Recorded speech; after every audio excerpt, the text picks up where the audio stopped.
Let Century Management Solutions get you to your next medical appointment. They specialize in non-emergency medical transportation, connecting patients to care, safety, reliability, and on time. Their advanced technology platform seamlessly coordinates patients, healthcare providers, insurers, and transportation partners all in one powerful network. With over 200 trusted transportation providers, they deliver scalable solutions backed by real-time tracking and complete transparency. Go to SENTRYMS.com. Excuse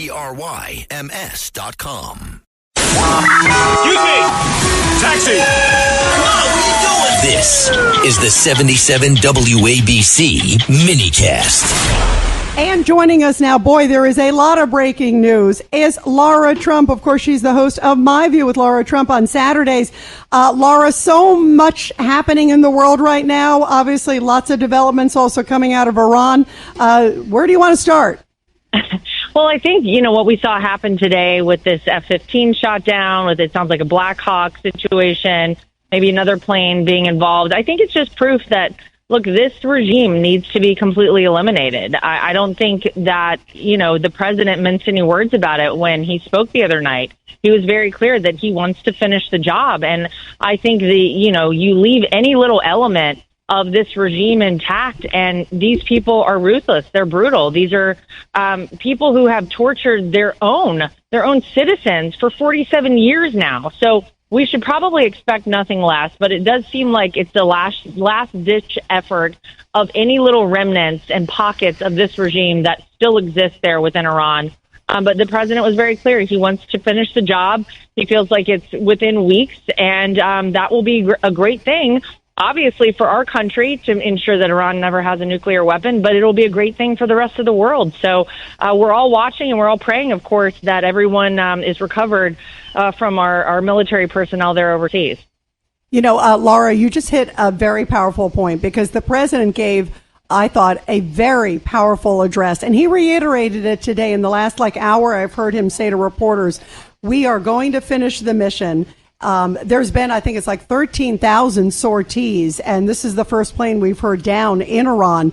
But he said, we must complete the mission. And he also brought up the point, Lara, all these other presidents in the past talked about it. Some sent pallets of cash in the middle of the night. He had the courage to take action. Just sort of explain, the man, what makes him different for this moment, especially in history.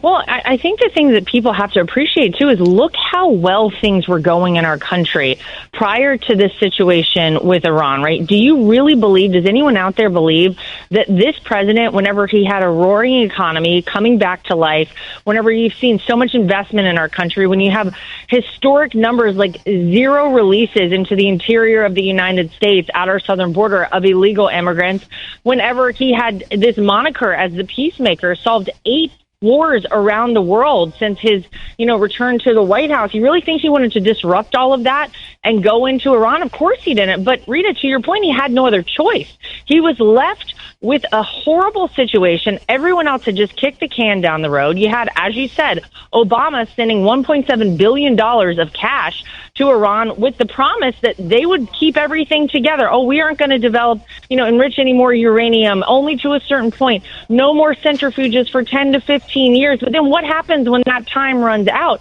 It was a ridiculous idea that we were ever going to trust these people. Joe Biden paid $6 billion to get back 5 hostages, sent it right to Iran. That, of course, didn't solidify anything for the United States or the idea that these people are going to take us seriously anymore over in Iran. And so this president was the one who had it fall in his lap.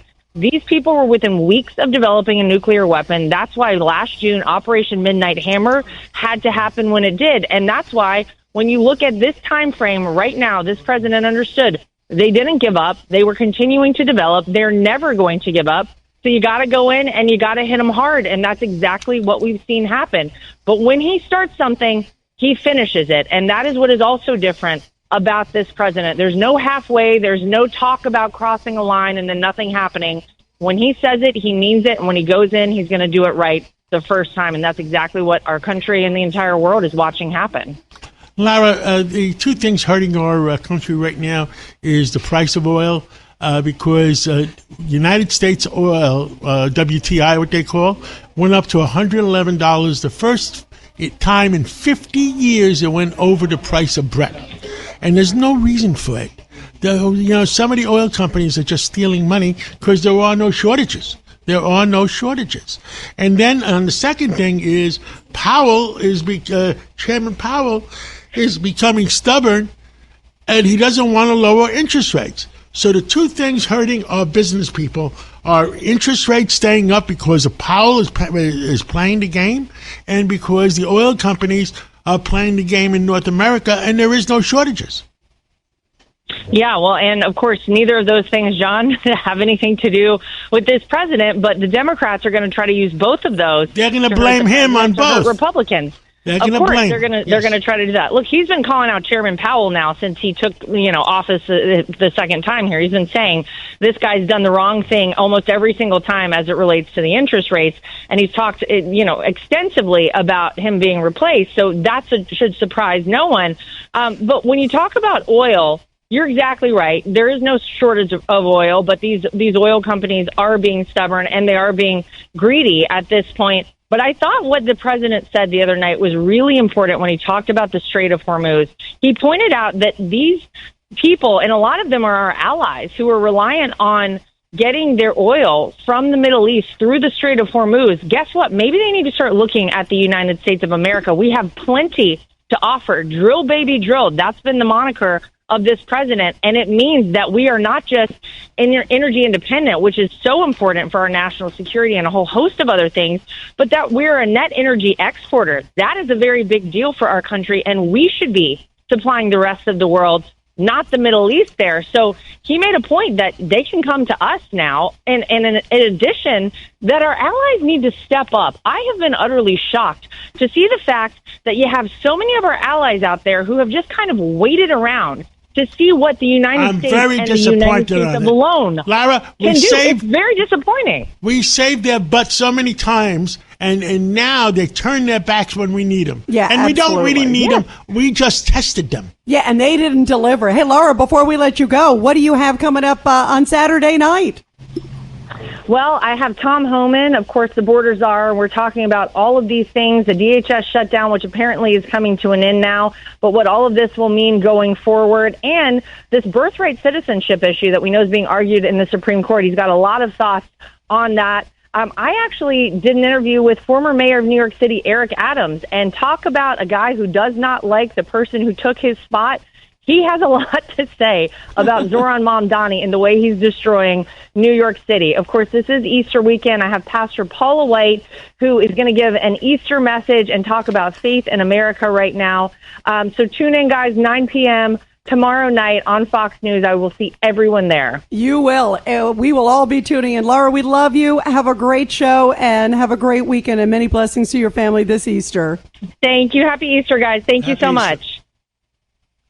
This is Greg Kelly. Donate now to Toys for Tots, which works year-round. Go to toysfortots.org. Toys for Tots supports children in need throughout the year with programs like the Toys for Tots Literacy Program. Established in 2008, it has provided over 63 million books to disadvantaged children. The Toys for Tots Literacy Program is committed to providing disadvantaged children with direct access to books and educational resources that enhance their ability to read and communicate effectively. Go to toysfortots.org.